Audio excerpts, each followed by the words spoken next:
চুক্তি করবে কি জানি, আমি জানি না, সরকার ভালো বলতে পারে। এই নিয়ে কি কোনো কথাবার্তা শুরু হয়েছে? কোনো লেখালেখি তো নাই, কেউ পত্রিকায় লিখছে না, কেউ টিভিতে বলে নাই। আমরা যারা যারা কথাবার্তা বলি তারাও এই নিয়ে এমন কোনো কথা বলতে, কিন্তু আজকের এই দিনে আমি আপনাদের সবাইকে ধন্যবাদ এবং অভিনন্দন দিই। নান্নু ভাইয়ের বক্তৃতার সময় একটু হয় কি জানেন, যেসব বক্তৃতা একটু বিরস টাইপের হয়, বেশি তথ্য থাকে, খুবই গুরুত্বপূর্ণ, কিন্তু শুনতে অত মজা লাগে না, তখন আর ধৈর্য থাকে না। মানে আপনি যদি সিনেমা দেখতে যান, তাহলে একটা মারপিটের ছবি দিতে খুব ভালো লাগে, বাপরে বাপ, কত অ্যাকশন। কিন্তু ওই ছবিটাই যদি মনে করেন একটা আর্ট ফিল্ম টাইপের হয়, খুব ভালো ভালো কথাবার্তা বলে, তখন ঘুরে একটা প্রেশার বাড়ি গেলে কি দরকার, ওইটা ভালো লাগে না। তো বক্তৃতাও এরকম হয় যে এই বক্তৃতার মধ্যে নির্যাস বেশি, হয়তো যার গুরুত্ব বেশি, ওইটা ভালো লাগে না। কিন্তু গলা ফাটিয়ে যদি একবার বলে তোকে দেখে নেবো সরকার, তুই কি করিস, মনে জন্য এখনই সরকারকে কলমে ধরে, কিন্তু এরকম তো পারা যায় না। আপনি যত গরম বক্তৃতাই করেন, কাল যদি ভারত চুক্তি করতে রাজি না হয়, আপনি চুক্তি করতে যে বাধ্য করতে পারবেন, সেটা কিভাবে জানেন কি? প্রফেসর ইউনুস কি পারবেন? উনি রোহিঙ্গাদের কাছে বক্তৃতা করতে গেছেন, জাতিসংঘের মহাসচিবের সঙ্গে গিয়ে বক্তৃতা করেছেন না, আগামী ঈদের মধ্যে, আগামী ঈদে আপনারা বাড়িতে গিয়ে ঈদের নামাজ পড়তে পারবেন, রোহিঙ্গাদেরকে বলেছেন। রোহিঙ্গারা যেতে পারবে? কথা বুঝেছেন আমার প্রশ্ন? যে রোহিঙ্গা প্রায় 12-13 লাখ এখন আমাদের দেশে আছে, ওই 12-13 লাখ রোহিঙ্গা আগামী ঈদে বাড়ি যেতে পারবে?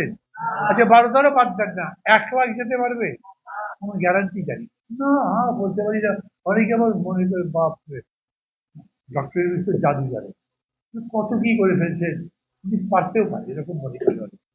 হ্যাঁ, এইটা ঠিক যে ইউনূস সাহেবের সরকার আসবার পরে ওরা শেখ মুজিবের মতো পা চাটে না, ওরা শেখ মুজিবের মতো হাঁটু গেড়ে বসে থাকছে না, মোদী সাহেব কি বলে তাই আমাদেরকে পালন করতে হবে। তারা নিজেদের মতো করে নিজেদের কথা বলে, এবং বহু জায়গাতে আছে, মনে হয় আগে যেমন সেলফি তোলার জন্য শেখ হাসিনা বাইডেনের ভিতরে দৌড় দিত না, দেখেছেন ছবি, মনে আছে?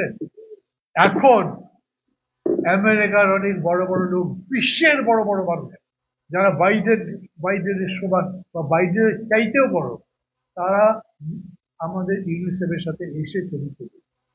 কিন্তু তারপরেও আমি বলি, ডক্টর ইউনুসকে এত সম্মান দেওয়ার পরেও আমি বলি, উনি বাংলাদেশের প্রধান উপদেষ্টা, মানে প্রধানমন্ত্রীর সমান, ওনাকে যদি ভারতের প্রধানমন্ত্রী দেখাই না করে, এই ফারাক্কা নিয়ে কথা না বলে চুক্তি করতে রাজি হয়, তাহলে ভারতকে বাধ্য করা যাবে এই রকম কিছু তো নেই। এই যে শুনলেন না, নদী যেটা ভারতের মধ্যে দিয়ে গেছে, দুনিয়াতে তো আইন কানুন থাকতে হবে, দুনিয়া চলবে কেমন? যে জায়গা থেকে নদীটা শুরু হয়েছে, তারপরে নদী যত দূর দিয়ে গেছে, আমার দেশের মধ্যে দিয়ে নদী যদি বইতে থাকে, আমি সেই নদীর পানি পাবো না? আপনি নিজের দেশের মধ্যে বাদ দিয়ে এসে পানি নিয়ে যেতে পারেন? পারে না, তাহলে দুনিয়া চলবে কিরকম?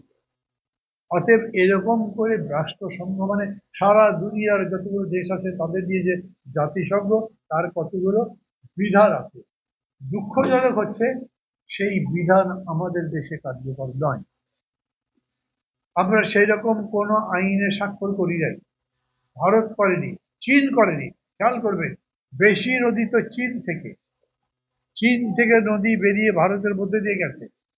কোনো কোনো নদী নিশ্চয়ই, অনেকগুলো নদী ভারত থেকেও তো উৎপন্ন হয়েছে বা শুরু হয়েছে, কিন্তু এই নদীগুলো সেই দেশ দিয়ে আসে।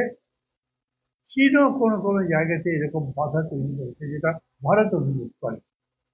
তো ভারত তো চীনের সাথে পারে না, বাংলাদেশের সাথে পারে।